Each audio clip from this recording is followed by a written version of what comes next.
the preservation of Civil War letters and the planned city of Longview. It is Simpson's sixth and final presentation since 2014. His recent book, based on the letters, is entitled All for the Union, the Saga of One Northern Family Fighting the Civil War. And this is the book, and he has some copies there, and we have some copies, I believe, at the front by the gift shop. If you haven't had a chance to purchase the book, now would be the best time, because I'll bet you might be able to get a signature on it and have an author's autographed copy, which would be even better. And I have an author's autographed copy in my collection, and I hope you consider adding one to your collection too. So afterwards, you may go ahead and take a look at the book, or take a look at our collection storage, or better yet, take a look at both. So without any further delays here, I'm going to invite our guest speaker, John Simpson, up here to talk a little bit about the final installment of this Civil War Letters project.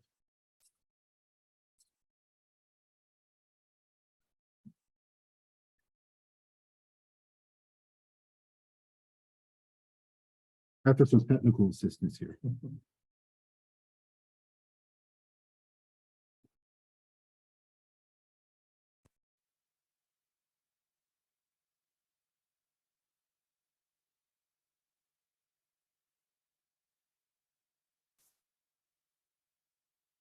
It should go away, hopefully. Hopefully that You top good? one will go away, Okay, hopefully. I've got to get my timer on here.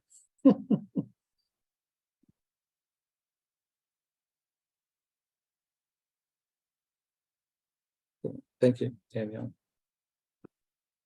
Well, thank you all very much for coming out on this nice spring evening. My name is John Simpson, and I've been working on the Civil War letters that were turned in to the Cowlitz County Historical Museum back in late 2013. I thought I would start off with a little bit of a joke by saying that January the 6th of 2024 is an important anniversary, but it's not what you're thinking. On January 6th of 2024 marks the 10th anniversary of me meeting with David and the executor of these letters. So I've been at this a long time, as many of you know, because I see a lot of familiar faces out here that have attended other programs. I appreciate very much the opportunities that have been extended to me, beginning with David Freese when he was director, and continuing with Joseph Davednik. I also appreciate Archivist Bill Watson, who is always eager and willing to help me with any kind of minute question I may have. And Jim Elliott, the retired office manager, who, if he's online, he should know I do now have a brand new computer. And his replacement, Joanna Rowland, who has helped with this project tonight, and also with Danielle Robbins and their help, their expertise with the technology, which is not my strong suit. I appreciate the society, you folks that are here. I would like to also welcome those on Zoom. Now, the last time I was before you, I said it was going to be the last time. 5 times would be enough. I mean, you learned about the whole book over those years. But back in November, I started hearing rumblings about the Longview Centennial and the plans for it this year. And it got me to thinking that, you know, the centennial celebration, and, you know, dating, of course, back to 1923, it played a role in the way these letters arrived from beginnings in Western New York, and then coming out to Southern Minnesota, and then to Western Washington, specifically to Cowlitz County, Kelso Longview. So I thought, well, I could probably come out here tonight and give maybe just a quick little review for people who haven't been on board with the military portion of the book, but I want to spend a majority of the time after the Civil War and what happened in the process of these letters arriving out here in Cowlitz County. So let me see if I can manage to work this. There's our museum. And of course, the letters were written by two boys from Western New York and one brother-in-law to their sisters, their extended family in Western New York. Oop, hit the wrong button, which I'm prone to do. This is Allegheny County, in Western New York, and rural doesn't begin to explain it. It does remind me a lot when I'm looking at being in the county. It reminds me a lot of Cowlitz County with its geography, topography, wildlife, the whole ball of wax. But this is where my characters grew up. Now, when I met with David, the letters themselves were wrapped in this very meticulously tied together with the faded red ribbon.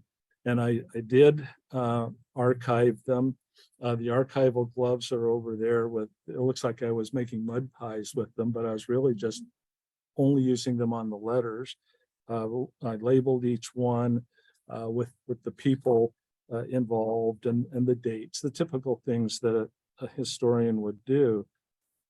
Organized the collection chronologically, read them, and I noticed that there was a wide range of content and a wide range of physical quality to them. But the results were the book that came out of this whole process. Okay, let's see. I keep touching the wrong thing. You will probably be somewhat familiar with these names. The first two people here are the mother and father of the Ellithorpe family. There was a half brother who I did some work on, but the main characters out here, the red stars, these are the ones who were participants in a majority of the letters. Philander down here and Philip down here, who wrote a majority of their letters to Anne and indirectly to the youngest sister, Permelia, because Permelia was living with Anne.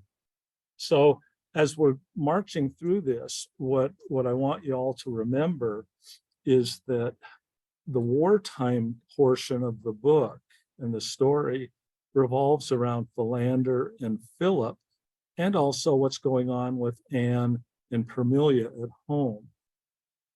But when we start to transition into looking at the letters after the war was over, then it starts to focus very heavily upon the sisters and their spouses. And that, of course, would be Anne, and her husband, because Anne was the one that was getting about 140 of the 180 letters in the collection. And Mary, who married a fellow by the name of Moore. And I'll want to talk about them all, Anne and her husband, Mary and her husband, at length. But remember that the main character in the war, in the book, was a bucktail. This is the 13th Pennsylvania Reserves.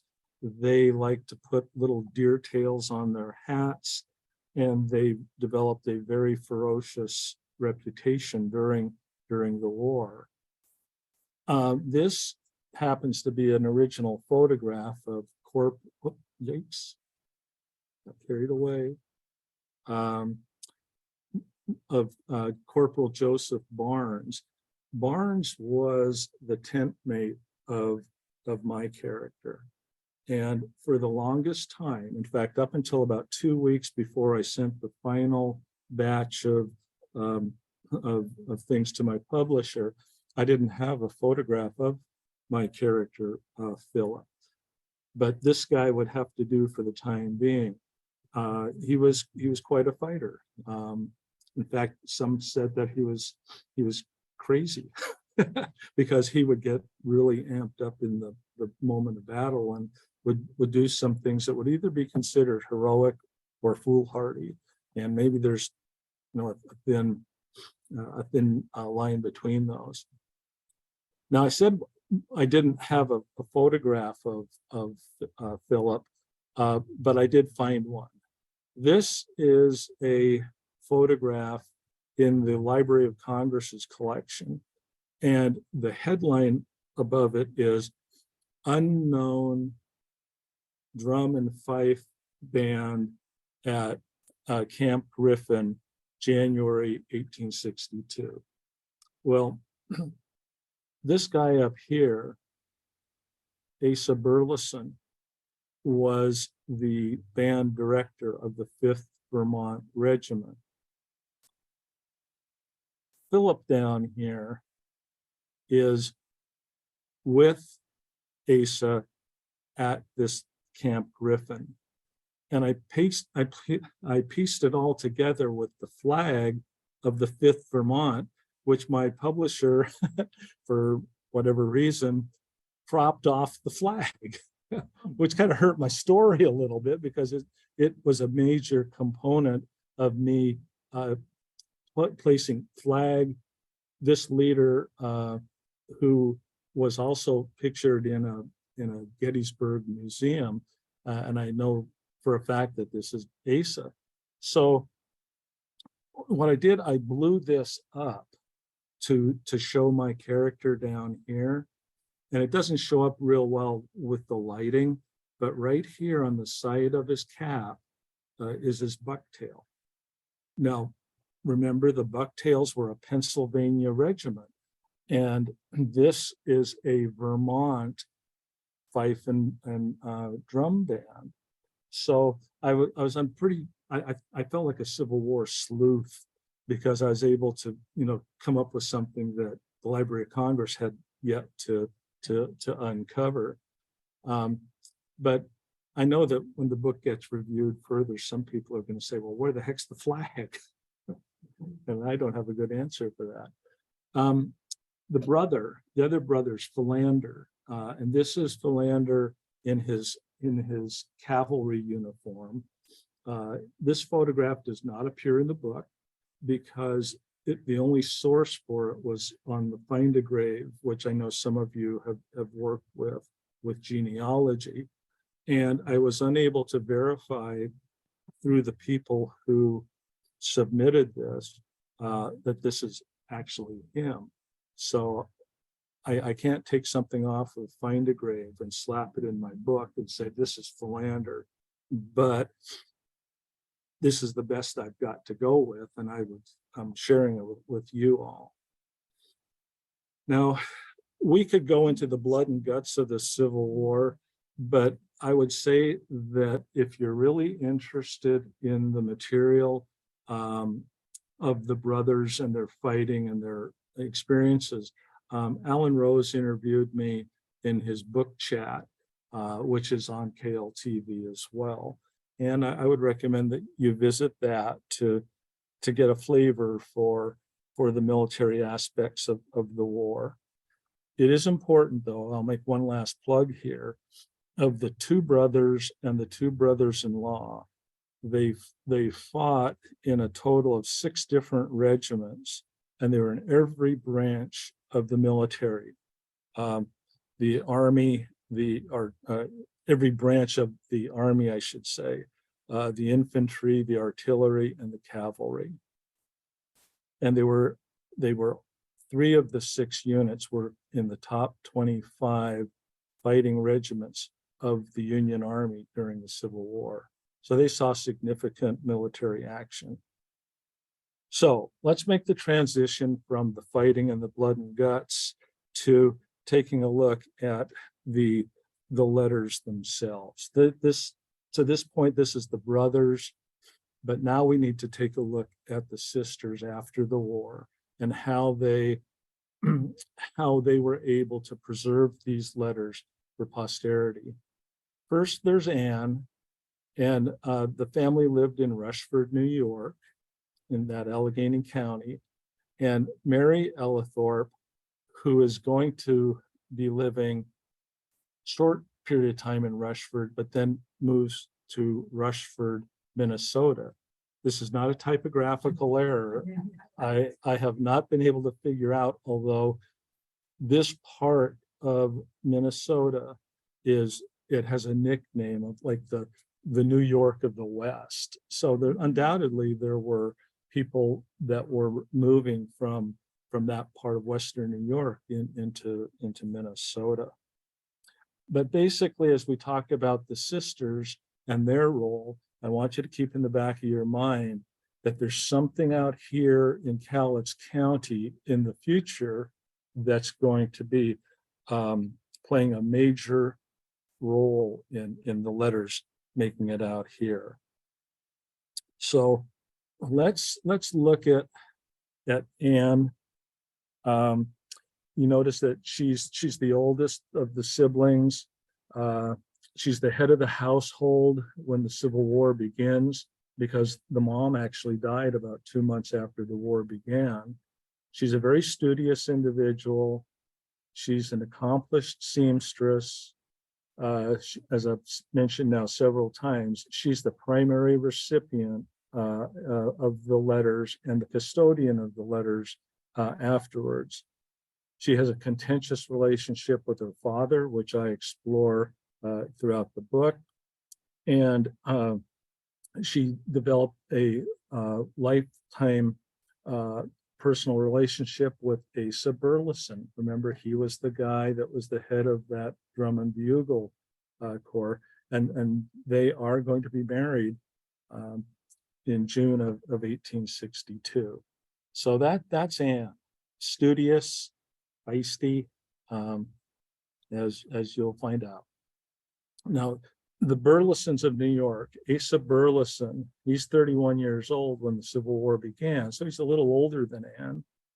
He was a veteran of 2 different regiments, the 5th Vermont, where he was the head musician, and then the War Department said, hey, we're not going to have regimental musicians. That's eating up too much manpower. So he had to find a new job in the military, and that was with the 1st New York Dragoons. A dragoon is a mounted infantryman. So if they had a horse, they would get on their horses and they would rush to a particular place, they'd dismount, they'd fight as infantry, and they'd get back on their horses and go wherever. Now, Asa had issues with riding horseback.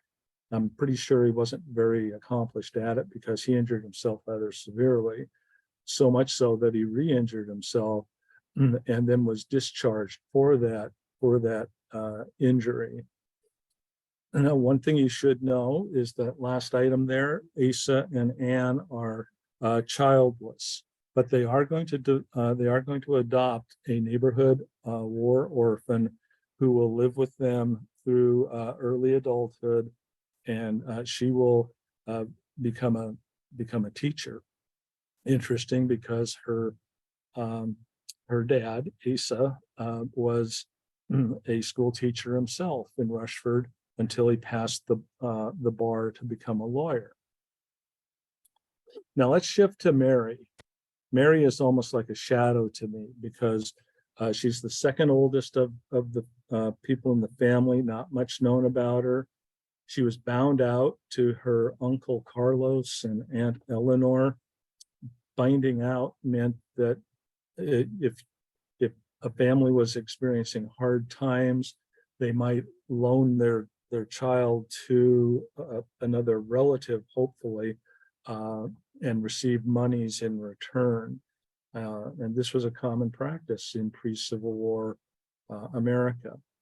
But her grandfather lived close by. She was very fond of her grandfather, but she wrote no letters during the Civil War, and she wrote only one letter afterwards. So you can see why I'm saying she's kind of a shadowy figure here, but her relationship with a man by the name of Oliver Webster Moore is going to be huge. Now, I don't know if I shared this photo with you folks the last time, but this, oh, yikes, sorry, Mr.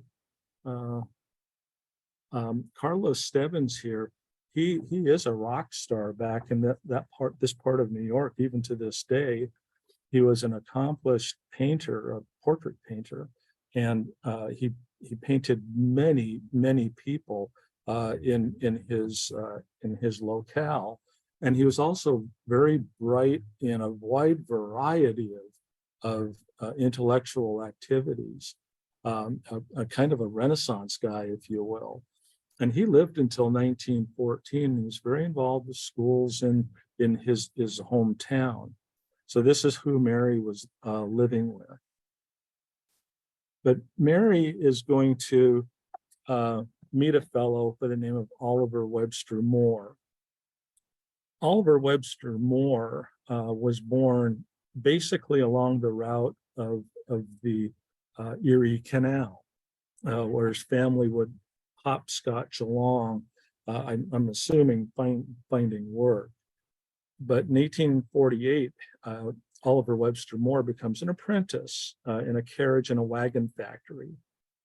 5 years after that, he surfaces in Rushford, Winona County, Minnesota Territory, the New England of the West, or the New York of the West, depending on the source.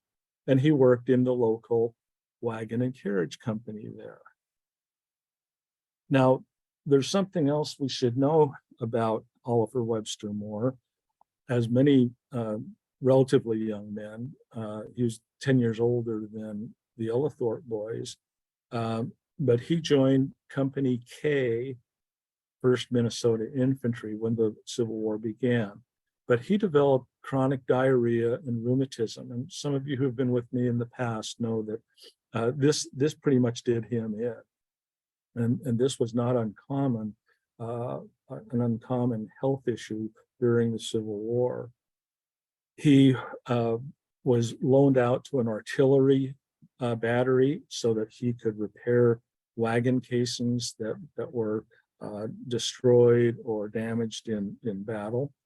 But even that didn't stick, and he was given a medical discharge in 1863, just kind of before the Battle of Gettysburg, really. And he didn't write a single surviving letter. So you're probably asking yourself, okay, Mary, who's going to be romantically involved with him, she only wrote one letter after the Civil War. He wrote none. But this guy is crucial to understanding what happens out here in Cowlitz County. I found it also particularly interesting that he took 3 months to get from where he was. He stopped off in Rushford, New York, before going to Rushford, Minnesota. So that's kind of the bio on him. And basically what we need to know now is that in 1869, Mary Ellithorpe and Oliver Webster Moore get married. And they took up residence in Rushford, Minnesota. And the question becomes, how did they make this connection? Because you're talking about a 1,500-mile span of distance, and it just boggled my mind until I found out that Oliver's next door neighbor in Minnesota was Sylvester Stebbins. Now maybe you'll understand why I showed you the slide of Uncle Carlos Stebbins, because Sylvester Stebbins is the brother of Carlos Stebbins. So it now makes a little bit more sense that, it's not so far-fetched to see that Mary and Oliver Webster Moore were able to meet, make connections. Now, 2 specific years in Minnesota, or One is in 1871, when Mary and Oliver moved to a new town further west. It's in southern, south central Minnesota. It's called Spring Valley, very pretty town. And he opened a carpentry shop. And it's interesting to note that in that town, there were a couple of young children, the same age as Oliver's, Richard Sears, who later went on to found Sears Roebuck, and Laura Ingalls, of course, of Laura Ingalls Wilder, the writer. They also had a joyous event with the birth of their son, Burton. And at that time, Mary asked if Permelia would come from New York and help her with baby Burton. And Permelia said yes. And when she went to Minnesota, Permelia wrote a letter back to Anne saying, we got to move out here. This place is really pretty spectacular. So let's find out what happens.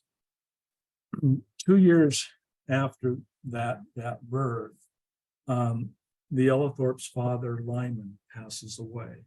He essentially, I figured, was the reason why people weren't moving.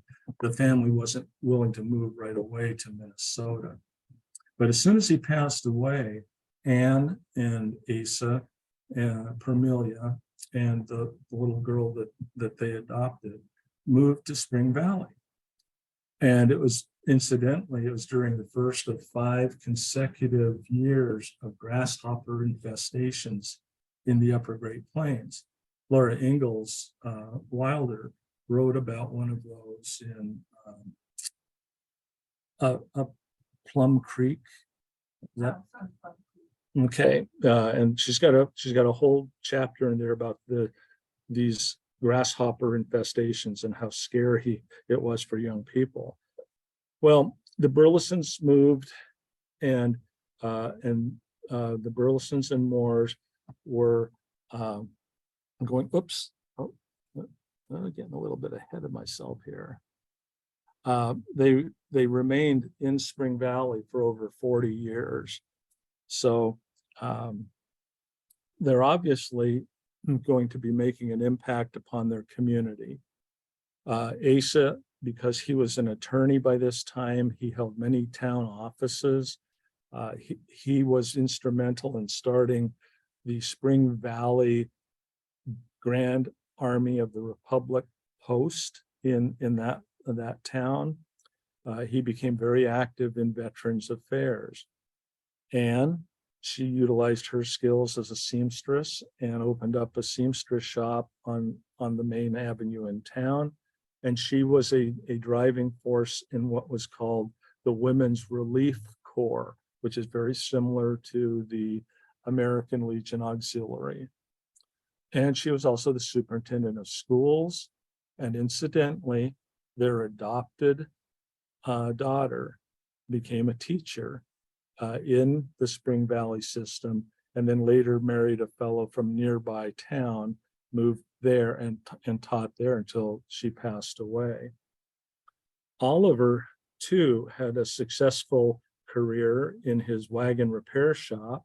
He, too, was a member of the Spring Valley GAR. He was involved in a rather seedy corruption case that eventually got national recognition, and he was caught in a lie while being interviewed by the Veterans Affairs Department, and being caught in a lie with paperwork that showed that he was doing something that he was denying. So he could have been really in deep water. But I guess the term would be he turned state's evidence. He eventually cooperated with the investigators, and the investigators said, "Look, we're not interested in the little fish, the veterans. They're as much victims here as anyone. We want to go after the people that orchestrated the corruption at a higher level. But Oliver Webster Moore was right in the middle of that huge national case. Now, again, Mary, his wife, again, she's almost a shadowy figure. You know, she was a housewife, and she had two daughters and a son to raise. And she too was a member of the Women's Relief Corps. So basically that's the biographies of Asa and Anne. This is a picture later in life. I think I joked the last time, I said I picked the nicer of the two, because the other picture, Anne is sitting in a rocking chair and she's looking like, so I picked this one that made her appearance a lot more cheery. I do not have a photograph of Mary, but this is Oliver Webster Moore here. And Oliver Moore, interesting. Let's see if okay. I did want to say one thing about Oliver Moore that shines a little more brightness on him, and that is that, let me back up to the frame that I need. He was very involved in horticulture in Minnesota, and he became a renowned expert in the propagation of many different types of plum trees. So it's not like this guy was, lost his reputation because of the issues with the corruption, but he had a reasonably nice little reputation in his own town too. So I wanted to make that clear. This photograph is one that comes from an article that he wrote for the Minnesota Horticultural Society. Now, basically, what we need to know now, let's get into the planned city of Longview and how we need to piece this whole thing together. And that's okay. And remember, Oliver Webster Moore and his children and grandchildren are big. They're very important in this story. Remember, Oliver and Mary had a son. His name was Burton. And when Burton reached adulthood, he got married and raised a family in a nearby town in southern Minnesota. He had two sons. One was Ronald Maxwell Moore, and the other was, Ronald and Maxwell Moore. And these are the grandsons. Now, I need to talk a little bit about them and who they are.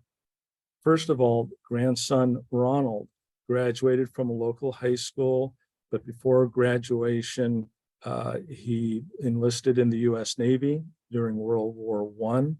Didn't see action, but after the war, he attended the University of Minnesota Law School.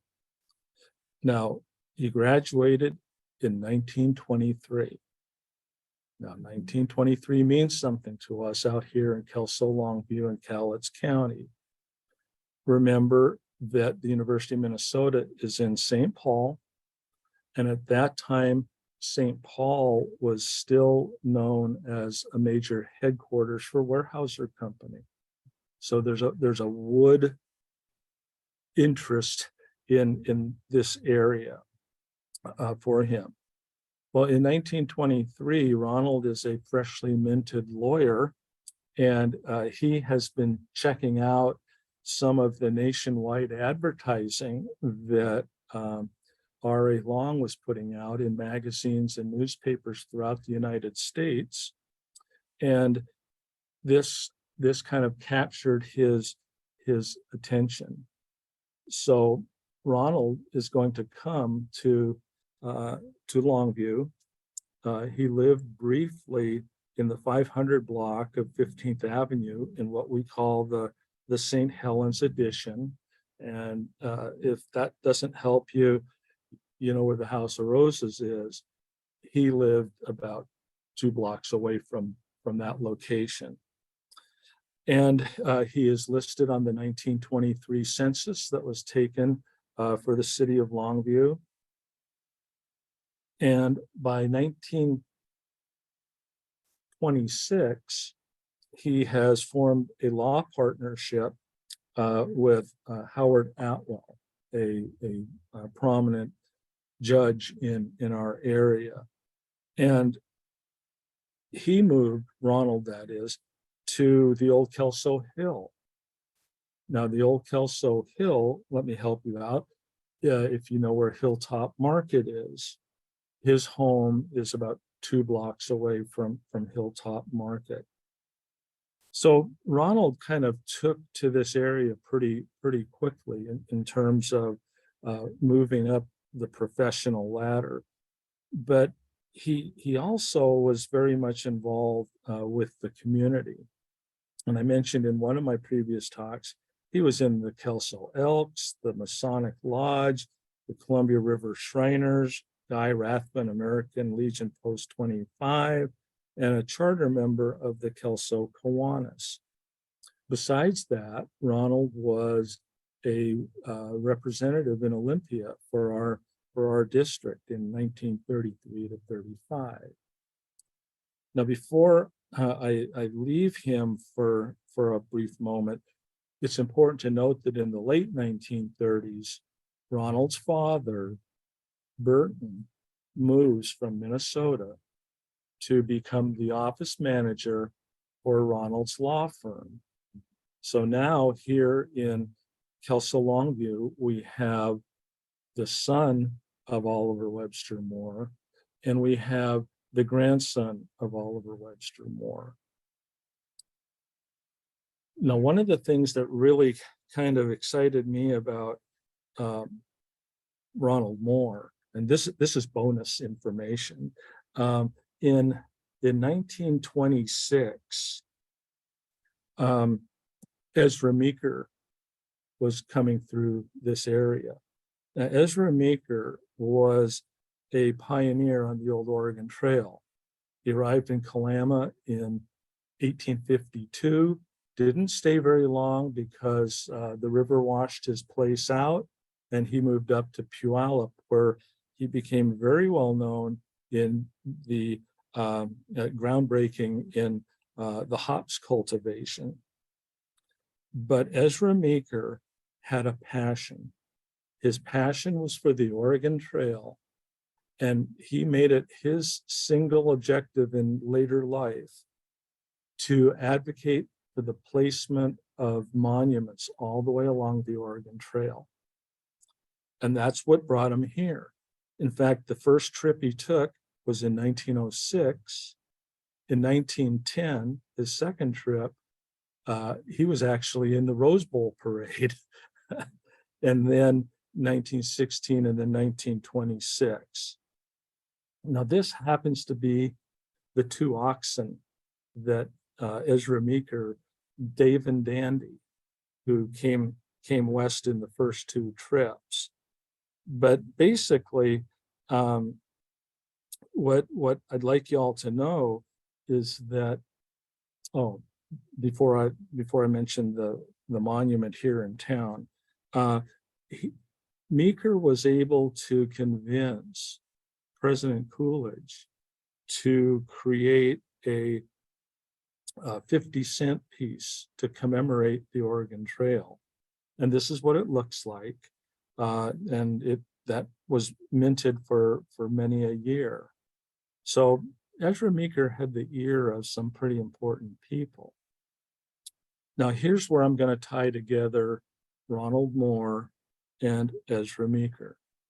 This is a photograph of Ezra Meeker, age 96, in 1926.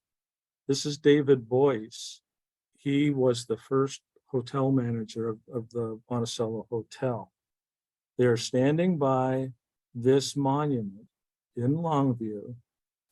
In fact, just over to the right of David Boyce, this is where the library is today. This monument sits on what at the time was called Jefferson Square, we call it the civic circle today. And it's still there. So you can drive around the city circle and you can see this monument still sitting there. Well, Ronald Moore was very interested in this guy. And as the new president of the Kelso Kiwanis, Ronald Moore asked Ezra Meeker to come across to Kelso and have a luncheon with the other members. And Ronald Moore was so excited, he wrote a letter home to his grandfather, Oliver, wishing his grandfather a happy 96th birthday and saying, I met another 96-year-old man here in town, and he is very fascinating. So that's kind of a little bit of the bonus stuff that I just wanted to kind of build a case for the fact that Ronald Moore, he just became totally involved with this community, whether it's with civic organizations or historical organizations, his professional work. And let's not forget, he may have the letters. You know, let's move on to his brother. And his brother's biography is a little quicker. His brother, Max Moore, worked in the Minneapolis Bell Telephone Company, but then he changed careers to become an embalmer. And he owned his own parlor in Minneapolis until 1944. And I don't know what enticed him to move west, but in 1944, he moved to Kelso. And he became a manager of the Ditlevson Funeral Home and later became partners, and we would call it later on Ditlevson Moore Funeral Parlor, right across the street from the Kelso United Methodist Presbyterian Church today. So here we've got the father of Oliver, or excuse me, the son of Oliver Webster Moore, both of his grandsons living in our community. Now, what does this have to do with our letters? This is my reading on it. We certainly know that the letters were here at the Cowlitz County Historical Museum in late 2013. We know that they were donated through the estate of Maxwell Moore. Ronald Moore, we know, was already here. Burton Moore was already here. And Oliver, of course, these are son and grandsons. So the question begs to be asked, who brought the letters? And I don't know. But what I do know is that one of these three did. It would seem to me that Ronald Moore would have been too young at the time he first arrived out here to be in charge of such an important family heirloom. And I would think that it would have been Burton's responsibility to bring them west. And then as each died, you know, they were handed off in that particular order. But it's awfully important to realize that Anne, the keeper of the letters, and Mary Moore up here are neighbors. And as they start dying off in the family, those letters are going from Anne to Asa to Oliver to Burton, and then to one of the two boys, and then eventually to our Cowlitz County Museum. So, without question, I think we need to recognize the fact that the planned city of Longview in 1923 played at least an indirect role in these letters making it out here, because that event brought the Moore family out here where they settled and lived for the remainder of their lives. Now, one last item because somebody's bound to ask tonight, where are the letters today? And I'll just read this short paragraph from the book. In early May of 2021, the Cowlitz County Historical Museum, Kelso, Washington, donated Oliver's mahogany framed photograph of the 1896 reunion of Company K, 1st Minnesota, and his 8-page memoir of pioneer life in territorial Minnesota, all to the Winona County Historical Society in Winona, Minnesota. Simultaneously, the Cowlitz County Historical Museum turned over 180 letters of the Ellithorpe family collection to the McKean County Historical Society in Smethport, Pennsylvania. Philip's epistles are now back where they belong, in Bucktail country. So I know that many of you don't know where McKean County is, but that's where the Bucktail Regiment started. These letters are steeped in Bucktail history. So basically, here's the Bucktail Monument at Gettysburg. It's one of my favorites. And what I'd like to leave you all with is something that is not of my own writing, but it's my publisher and a couple of the people who have reviewed my book. They say that this is a unique book. And one of the reasons it's a unique book is because the last chapter delves into all of these characters all the way into the 1920s. And very few Civil War books do that. Many Civil War books, they start out chapter 1, bang, bang, the war started. And at the end of the book, peace has happened. My book carries the story of their lives. And that's how I dealt with the story through the war. I wanted to make this a family story. I wanted the women to have an important place, the mother, the 3 sisters, and how they coped with issues at home. So I really feel like I was able to achieve that. The other reason my publisher and reviewers think this is a unique book is because in chapter 1, I don't jump right into the Civil War. I jump into the Puritan migration landing in Plymouth and moving throughout New England. And I follow the Ellithorpe family as it migrates from Massachusetts to Connecticut to Vermont to Western New York, and then lo and behold later to southern Minnesota, and eventually Western Washington. And the other reason, that my publisher doesn't have anything to say on this, I think it's important for all of us to realize that this is a Civil War story. So the information and the details started back east during the Civil War. But make no mistake, this story was born in Cowlitz County. And I think we should be proud of that fact.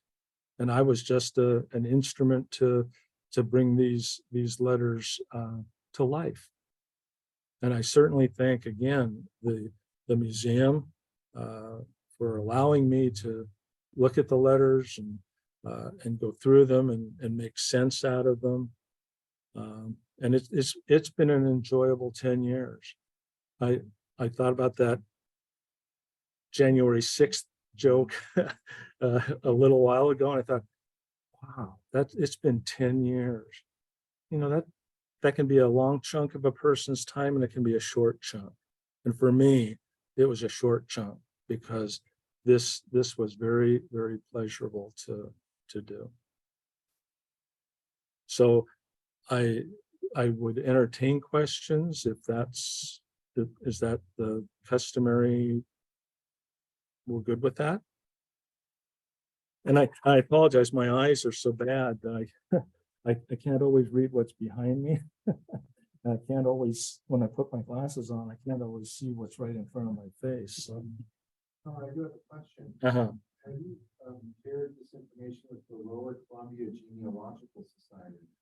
They might be very interested in this story. Yeah, I haven't. I'm a pretty close friend with Rose Janke, who's obviously big in that. And I know Pam Chilton has heard me talk and would like me to come out. What one of the interesting things about the book, remember how I said chapter 1 was dealing with this genealogical sort of flow of the Ellithorpes. 60 or 70% of that ended up on the editor's floor because they didn't want this. They wanted this to be a Civil War book, and I had so much genealogical information in the first few versions that were cut, for space, and that happens. But the Genealogy Society would probably be interested in that stuff that was laying on the floor. Not just the story, but the process. How you did this, how you because everyone's doing their own. I mean, you go down all these different rabbit holes when you do genealogy, and yours has become a book and multiple presentations. Mm-hmm. But it started with all these letters, Mm-hmm. and all the crumbs and clues, and this the presentation on just how your own personal process through this might be also of interest to them, along with the story. Yeah, I should probably reach out to them. I am speaking at the McKean County Historical Society in Pennsylvania in October, and they are probably not as interested in this subject today as they would be the other military stuff about the bucktails and where they were and what they were doing, what they were up to. So I do have a couple of other, well, one engagement in the near future. Yes, sir. How did you get involved in this process that created the book? Well, I'd have to start with my educational background. I have a PhD in history with a specialty in Civil War. So I know just by training how historians operate, how they look at things. So we would visit, my wife and I would visit many places associated with this family, town halls back east, village halls. We'd go to very unusual places, I guess you'd say, not just major libraries to find information. So I kind of had a sense of following each story, and it would lead me to these different places to gather more information about the families. I don't know if I'm answering your question very well, but Well, this is letters from one family. yes. There was thousands of probably the same thing. How did you focus on this particular? Oh, I see. Well, there was two things going on at once in the research. The one is the letters themselves, and seeing what's being said and where they're at and what's happening to them. The other is to immerse myself in Civil War secondary books.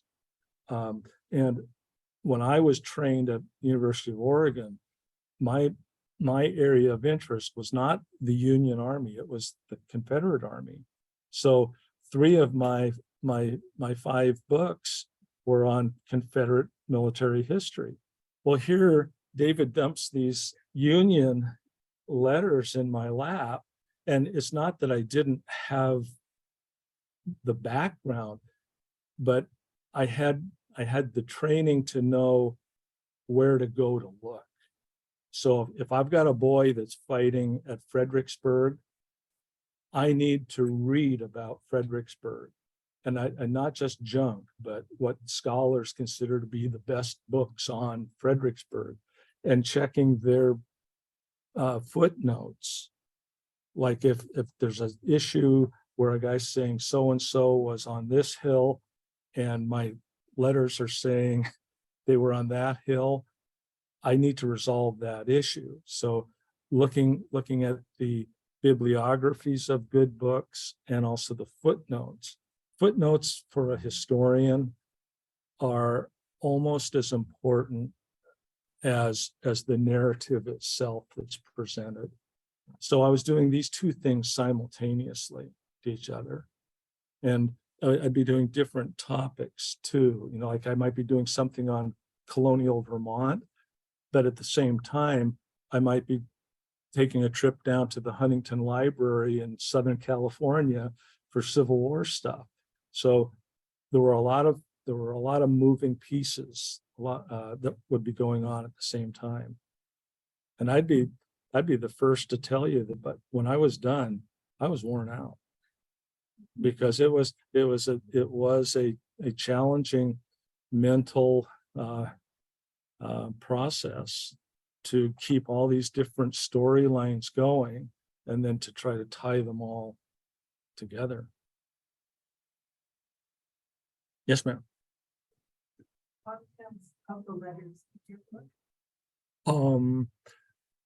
Yes, they are. In terms of me footnoting them, meaning that I would, if my one of my characters was at Fredericksburg, and he's out on the plains collecting wounded soldiers, and he's got this little story about what that was like to be in the ambulance corps in a huge battle, I would quote his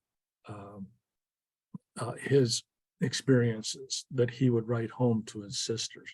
Yeah, and one of the things that I worked really hard to do was to maintain a sense of voice, so that, you know, I could kind of, I know what Philip's voice sounds like, because I've got it in my head, and I've got Anne's scolding voice, saying you need to write with better penmanship, and he's writing back saying, look, it's snowing outside, I'm sitting in a tent, I'm writing this letter on a wooden crate, cut me some slack, essentially.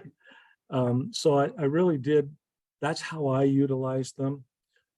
Another way I could have gone would have been simply to copy the letters as is and publish them that way, and let the reader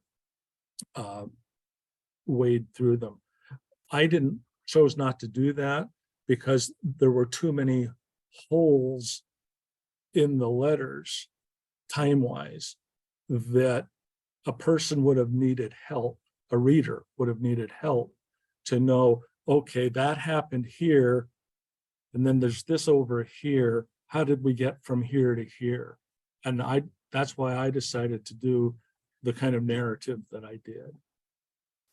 Yeah, you're welcome. Hope I didn't wear you all out. David? Letters happen to come to the museum. Imagine memory of Tulsa, people remember Tulsa City Councilman Alan Slater. Al Slater brought them to the museum. My understanding, he was the executor of the next mayor's estate. That's my understanding too. Stuff.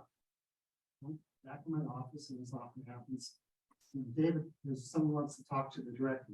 I never know where that's going to be. Sometimes it's good, sometimes it's not. And I came out there and he had these letters.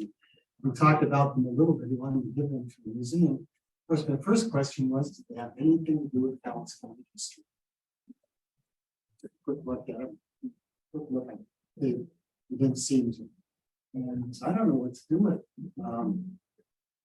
You know, there's someone I've heard of in this committee, and John and I had never met. And I said I could give him a call, and maybe he'd come take a look at it. So I don't know how I got your phone number, maybe from Elaine Cotton, because she had mentioned. It might be. Yeah. Given some books in civil war history. So I got the number, I called up and I left a message, basically say, hey, John, these letters. We'd be interested in taking a look at it. And the next morning, we unlocked the door. He was standing outside. So we just said, it's open in his lap. I'm sure that's really. Can't be really better to take it on this house. Has it really been 10 years? Yeah, it's amazing. I bought 3 copies by the way. Oh, wonderful. Well, and you know, one of the things I remember Alan talking about, because we sat down, all 3 of us, well, and Mrs. Slater was there too. He said he had these letters for so long because, you know, Max Moore died in 1991, you know, and this was 2013. So, you know, Alan had them, and he told us, didn't he, that there were several occasions where he nearly threw them in the garbage. Oh, I do, because, you know, after reading them, I thought, oh my gosh, that would have been horrible. But yeah, one man's junk is another man's treasure. Yeah. Yes, ma'am. Who's Max Moore? Max? Well, whoever the Max was that they got the letters. No, He was the funeral director in Kelso. And yeah, he was the end of the line, so to speak, in terms of the letters. And Mr. Slater was the executor of his estate, and that he had kept them. Didn't he say he kept them in a wooden box or something? Yeah, something kind of dramatic like that. Yeah. Yeah. I was gonna ask if Joseph had any more letters or anything for John to do, because for the past 10 years, he's really had something to do. Now he walks around the house and I'd say, go research something. Yeah. Yeah. I have to admit, you know, I'll walk into the dining room and look out the window, and then I'll walk into the kitchen and look at the hummingbird feeders, you know, and it's sort of like I'm a lost soul. But you know, the way that I dealt with it was my job. This was my job, and it was a job of love, but nonetheless, it was my job. So I approached it that way. I would work usually 5 days a week, if not more, down in my man cave. Turned my wife into a tremendous quilter. Because I was down working on the book and she was upstairs working on her quilts. But yeah, David. Just kind of a general question about the state of history today. So you as a historian, maybe living as a historian, working in public institutions, as do I, institutions that are funded in public and private money. And currently, there's a lot of folks who want to limit what is taught in terms of history in public schools. Things that are uncomfortable and shouldn't be taught, like it's about the Holocaust and African American history, or LGBTQ people who have always been part of our people's systemic racism. I mean, a lot of things shouldn't be taught because they make people uncomfortable. So we can't read the Diary of Anne Frank, or we can't even look at a picture of the statue of Michelangelo's David. And some people thoughts. Wow. Yeah. You're right. I watch the TV every day, just like the rest of you, and end up scratching my head at many of the things that are going on. I, for one, you know, going back a few years before the current hubbub, you might recall the issues over the Confederate monuments in the South. And I had done quite a bit of work on Confederate monuments myself in my research. And I can remember in one article that I wrote, golly, I want to say 20 years ago, I made the comment that, okay, these people obviously don't weather well over time, but at one time they were significant And the white Southern people have a heritage too. And that might not be in the current vogue of what's happening now, but I don't know, David, if I could teach in the classroom anymore, because I remember dealing with certain givens, that we have a constitution and we have a way of conducting ourselves in deportment in politics that seems to have just flat out disappeared.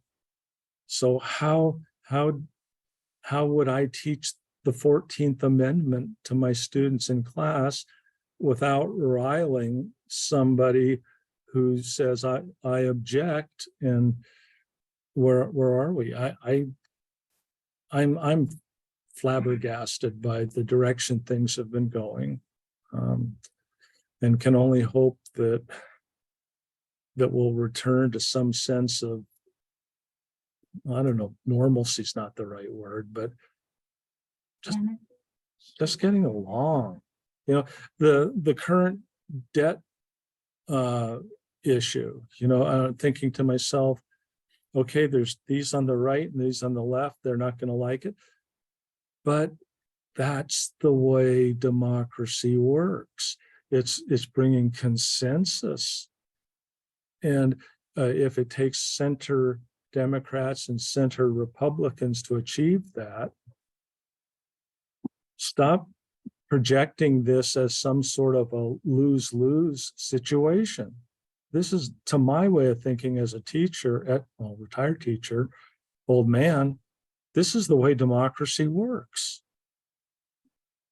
Yeah. So, yeah, I am frustrated because when the issue over African American history in Florida, the AP stuff hit the fan, and I'm thinking, where are we going with this?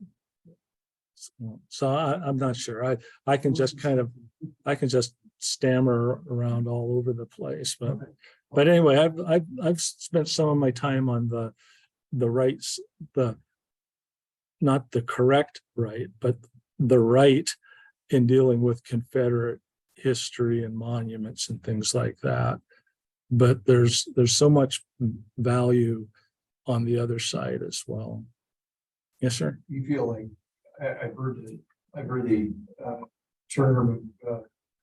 We're at a point in history where, in American history anyway, that is a juncture in which we are more reaching out to be more inclusive of our history. I think that one of the things that our country has always been able to do has been to evolve to, that's a bad word too, but we've always evolved to be able to take in those interpretations and histories.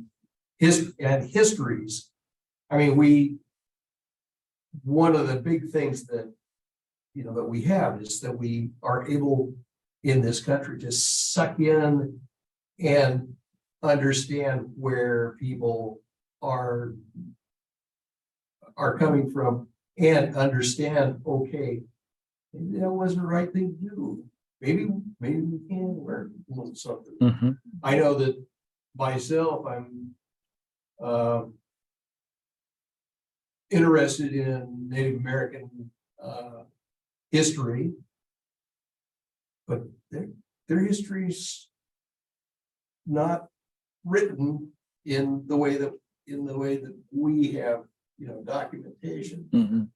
And so, but it's their culture and that sort of stuff. So anyway, but no, I feel like we're at a good point in the United States. I'm optimistic about what we're doing because people are finally standing up and saying, hey, we need to deal with these problems that we've created.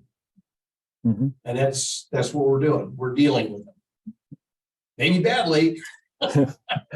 Well, in terms of the the historical profession, I can remember back to my graduate school days where, you just didn't open up a textbook and start reading it. What you dealt with was you had scholars from the early 1900s on a topic, and scholars from the 1930s that were dealing with the Depression and economic factors. You had historians from the 1940s dealing with the military aspects, the 1950s. And so basically what I'm saying is that you could take one singular event and follow it through that historical thread, and based on what's going on at the time is going to have an impact on the interpretations historians put on things. Yeah. So you had a question. Oh.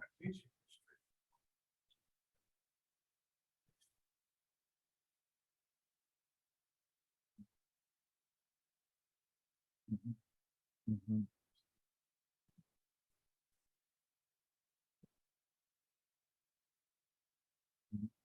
And I was primarily a ninth grade teacher. In fact, even when I went to the high school, I stuck with the ninth grade. And they're a very interesting age level. And, people look at me and roll their eyes and say, oh God, how could you stand it? Well, I could stand it because I liked it. I like the kids, and I like their excitement, their enthusiasm. But at the same time, these are 14-year-old kids. They barely have a personal history to draw on. And I have had so many students come back when I've bumped into them at the grocery store. They said, golly, I learned so much in your class and I never appreciated it at the time. And that's I mean, I'm not insulted by that. And it's because these are young people and they have to grow and mature and see what our country's institutions are all about in order to formulate their own values in terms of politics and citizenship and all that.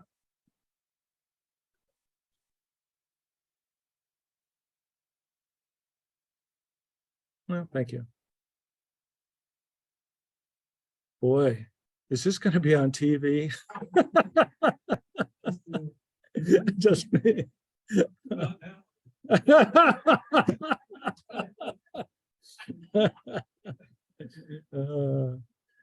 Any other questions? I think, I appreciate what you're doing. Proud